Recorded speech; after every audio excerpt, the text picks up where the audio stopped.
représente l'ONG Pharmaciens sans frontières du Luxembourg et l'association de Djinak Bara. L'association de Djinak? Non, je ne suis pas de Djinak, mais je sers ici. D'accord, vous servez ici. Ouais.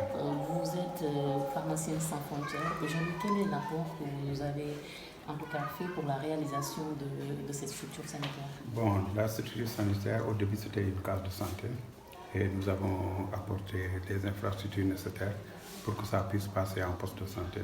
Donc il y a le poste, il y a la maternité et le logement du personnel, de la sage-femme et de l'ICP. Et nous l'avons construit et équipé aussi en même temps. D'accord. Et pour un coût global de combien? Bon, on peut dire estimatif à hauteur de 25 millions.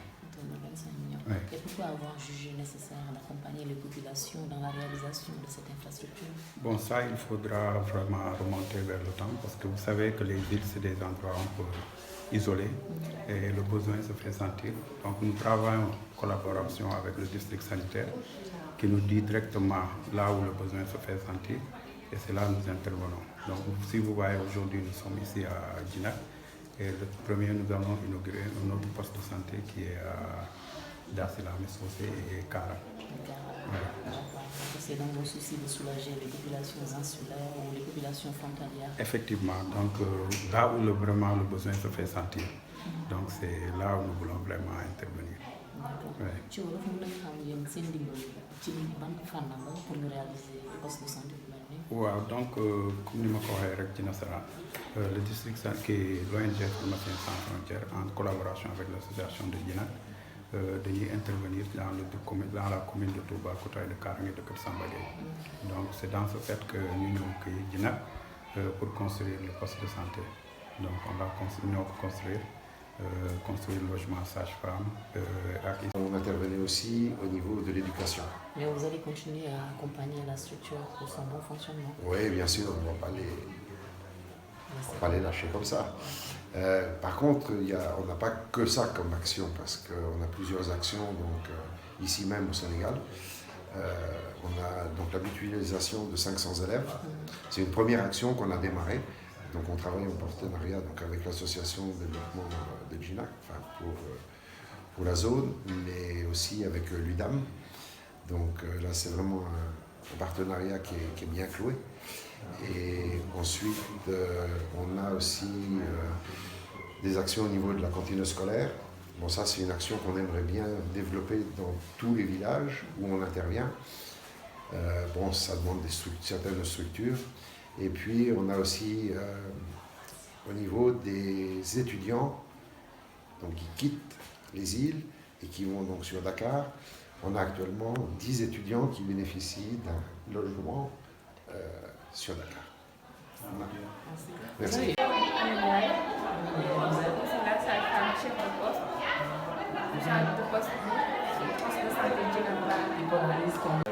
serais dire il y a 4 villages qui fixent le poste de foragiste pour l'instant, mais il y a 2 autres villages qui ne sont pas loin des autres. Donc, à savoir que c'est rédigé en poste, on peut dire au minimum, on va valoriser 5 à 6 villages. Le poste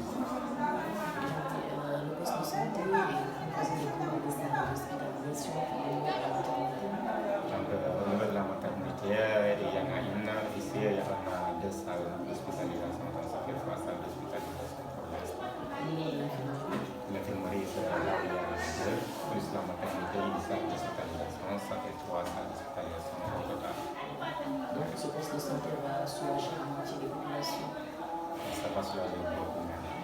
Même pas à 100%, c'est difficile d'être à 100%, mais 95%,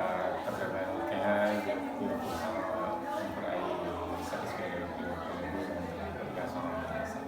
Les évacuations, on dit que vous avez fait partout. Aujourd'hui, qu'est-ce qu'il faut pour faciliter davantage les évacuations? Pour faciliter davantage les évacuations, on a une ambulance qui est faite spécialement pour évacuer les malades. Vous évacuez avec quoi? Pour le moment, on évacue avec les pirates, les pêcheurs, comme les criminels, Avec les femmes enceintes, même quand il y a urgence. Oui, ça se fait avec les pirates. Et il faut qu'on demande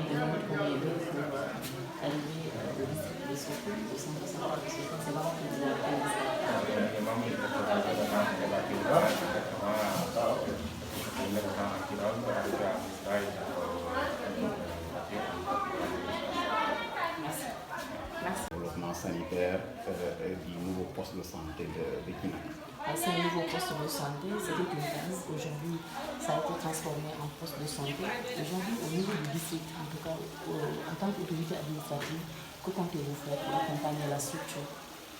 Alors, ce que nous comptons faire, c'est, dans un premier temps, nous avons installé aujourd'hui le comité de développement sanitaire du poste de santé de Guinac, avec aussi l'appui du partenaire et la collectivité territoriale qui est la commune de Toubacouta. Toutes ces institutions aujourd'hui, en tout cas, vont se concerter avec la communauté, en tout cas pour un bon fonctionnement du poste de santé de Guinac-Bara, qui était en fait un besoin, parce que nous savons, compte tenu des conditions, c'est-à-dire l'insularité donc des deux villages, qui ne facilitait pas en tout cas le déplacement des populations, aujourd'hui il était vraiment un besoin de diriger la case de santé de Guinac-Bara en poste de santé pour relever le plateau médical et permettre aussi aux populations, principalement aux femmes, vraiment de rester ici à Guinac-Bara et de faire aussi toutes leurs consultations. Est-ce qu'il y a des équipements nécessaires pour prendre en charge correctement les besoins en santé des populations? Oui, pour les équipements, le partenaire qui a construit le poste, qui aussi a équipé, et le district sanitaire a affecté aussi une sage-femme. Nous pouvons dire aujourd'hui que vraiment les conditions en tout cas, sont réunies pour en tout cas la prise en charge au niveau poste. Au niveau du district sanitaire de Sokone, il y a combien de postes de santé? 24 postes de santé. Alors donc aujourd'hui nous avons un poste nouvellement créé, celui de Guinac, qui porte donc le nombre à 25 postes. D'accord. Et par rapport aux évacuations, ils ont parlé un peu. D'habitude, les patients sont évacués par les pirogues, les pêcheurs. Oui. Est-ce qu'aujourd'hui, vous comptez faire quelque chose pour faciliter davantage l'évacuation des malades? Alors aujourd'hui, je pense que ce que nous comptons faire, c'est un plaidoyer que nous allons faire. En tout cas, à l'endroit, je pense, du partenaire, à l'endroit aussi de la collectivité territoriale, mais aussi à l'endroit du ministère de la Santé pour qu'une pirogue ambulance, en tout cas, puisse être disponibilisée au niveau du poste pour faciliter les évacuations vers le centre de santé de Sokone. Tu vois, case de santé, le monde devient un poste de santé. Tu dis, l'homme est soulagé qui population avec évacuation. Là, quand on est passé, il pour waaw je pense que, comme nous l'avons dit, case de santé la woon mais tey érigé nañ ko en poste de santé. Alors donc ce qui veut dire que am na jéego boo xam ne def nañ ko ci liggéey bi parce que case de santé aussi dafa am service yoo xam ne foofu la mën a nekk mais tey affecté nañ ci sage-femme boo xam ne dina fi nekk dina mën vraiment di faj population yi nga xam ne ñoom ñoo nekk fii si Guinac-Bara. Pour évacuation bi naka ngeen fas yéene ko? waaw évacuation bi moom li ci amoon mooy nit ñi waa dëkk bi c'est des pêcheurs en fait yoroon nañ seen i gaal si gaal yooyu lañ doon jël maladie di leen évacuer ba Missirah ambulance fekk leen foofu yóbbu leen centre de santé ba Sokone wala ñu jàll leen ba Fatick. Maintenant li si am fi mu ne nii je pense que plaidoyer maintenant la ñuy def en tout cas ci partenaire bi ci collectivité territoriale bi wala ci ministère de la santé pour ñu fexe ñu am benn pirogue ambulance boo xam ne dina nekk aux normes. Pour ñu mën bépp malade boo xam ne dafa laaj benn prise en charge bu mën a poussé ñu mën ko évacuer vraiment dans des conditions normales pour mu egg Sokone moomu jàll feneen. Au niveau du district yow foofu nga nekk en tant que. Moi je suis membre de l'équipe cadre et responsable de l'action sociale.